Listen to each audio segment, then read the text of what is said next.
अस्सलाम वालेकुम गालिब भाई। वालेकुम सलाम। यूएसए का वीज़ा लक बेस है, किस्मत से लगता है, इसमें कितनी हकीकत है? क्या तैयारी मैटर नहीं करती? क्या डॉक्यूमेंटेशन मैटर नहीं करती? ये एक फिनोमेना बन चुका है हमारे यहाँ। तो क्या ये इसमें क्या सच्चाई है? वेल ये एक मिथ ही समझें इसको, जो कि बहुत सारे लोगों ने क्रिएट की हुई है, specially in student visa you have to be fully prepared. हाँ, विजिट में इस तरह के हो जाते हैं कद्दू का cases, but it doesn't mean कि जी हर जगह यही सेम सिनारियो चलेगा।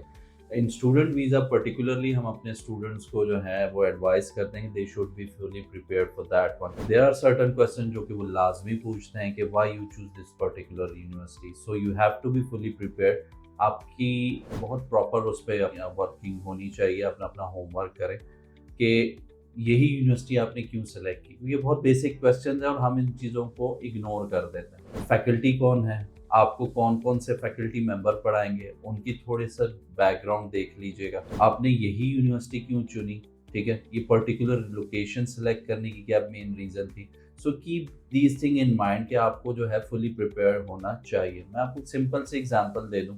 हमारे आजकल जो यंग जनरेशन है, if they are going to buy a phone, वो फ़ौरन उसके फीचर्स नेट पर से निकालेंगे, देखेंगे क्या है, कैमरा कितना है, रैम क्या है, each and everything.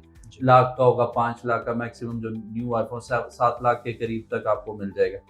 Visa officer is expecting कि आप जो है अपनी ज़ात के ऊपर 12 से लेके $24,000 पर ईयर फी लगाने जा रहे हो। So are you fully prepared for that one? Are you a genuine student? क्योंकि आपके आंसर से लगना चाहिए कि that you are a genuine student. अब जेन्युइन होने की क्या निशानी है?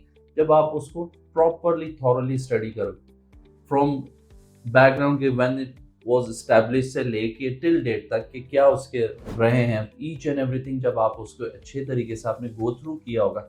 And one important thing, don't memorize the things. अपने आंसर्स को रट्टा ना लगाएं, क्योंकि जो वीज़ा ऑफिसर देखते हैं जब आप एक फ्लो में बोलना शुरू करते हैं, दे फील कि नहीं जी कुछ तो है, क्योंकि याद आप करके आया। हाँ ये याद करके आए, क्योंकि आपके पहले के आंसर्स और जब जो चीज़ आपने मेमोराइज की होती है उसमें ड्रास्टिक डिफरेंस होता है, तो उसकी टोन से ही आइडिया हो जाता है। तो जब आप बार बार चीज़ों को देखेंगे, उसको होमवर्क करेंगे, तो आपको ऑटोमेटिकली मेमोराइज हो जाएंगी, ठीक है। और आप फिर अपने नेचुरल वे में बोलेंगे। जितना आप नेचुरल होंगे उतना ही आपके वीज़ा चांसेस मैक्सिमम होंगे।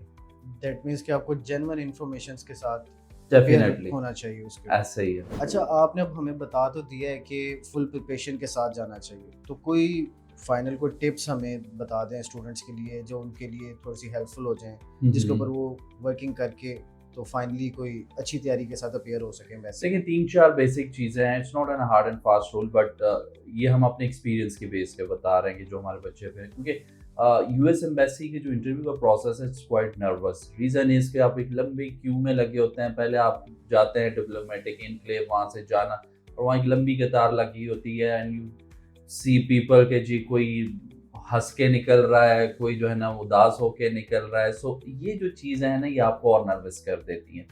सो कुछ टिप्स जो हम देना चाहेंगे, बी जेन्युइन, ठीक है, कोई बनावट करने की ज़रूरत नहीं है। जो आप हैं you have to portray it accordingly. You have to be fully prepared. आपने अपने होमवर्क, जैसे मैंने पहले ही बताया, प्रॉपरली किया हो, ठीक है। नंबर 3 जो कि इम्पॉर्टेंट चीज़ है कि डोंट मेमोराइज द थिंग्स, ठीक है। Do your homework properly, be prepared. Number 4 जो कि सबसे इम्पॉर्टेंट है, you must knew which documents you have to bring, ठीक है। सारी चीज़ें ना ले जाने की होती हैं, आपने अपनी फाइल अकॉर्डिंगली तैयार करनी है, आप जिसमें आपके फाइनेंशियल्स हो जाएंगे, आपके क्रेडेंशियल्स हो जाएंगे, ठीक है। कोई एक्स्ट्रा करिकुलर एक्टिविटीज़ या सपोर्टिंग डॉक्यूमेंट्स आपके हों, वो सारे अपने साथ ज़रूर लेके जाने हैं, बिकॉज जो चीज़ वीज़ा ऑफिसर आपसे रिक्वायर करे, so you should provide them on the spot. अच्छा, एक लास्ट क्वेश्चन खालिद भाई आपसे ये है कि अगर एक स्टूडेंट जेन्युइन है और उसने प्रिपरेशन भी सारी की है और वो जेन्युइन फ़ी भी पे कर रहा है एम्बेसी को, यूनिवर्सिटी को भी फ़ी पे कर चुका है और उसका बैकग्राउंड भी जेन्युइन है, तो क्या फिर वीज़ा लगने के चांसेस 100% हो जाते हैं या उसमें भी फिर चांसेस हैं? नहीं, बिल्कुल 100% तो ना कोई कह सकता है और ना होते हैं, ठीक है, because it's totally up to the visa officer, ठीक है।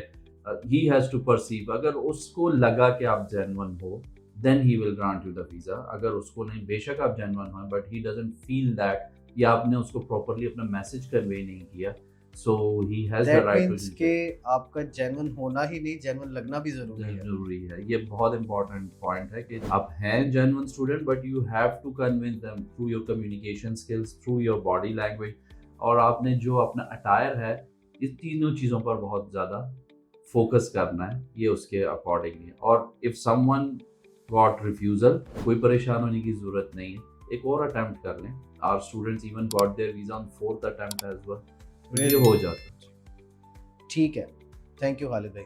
वेलकम।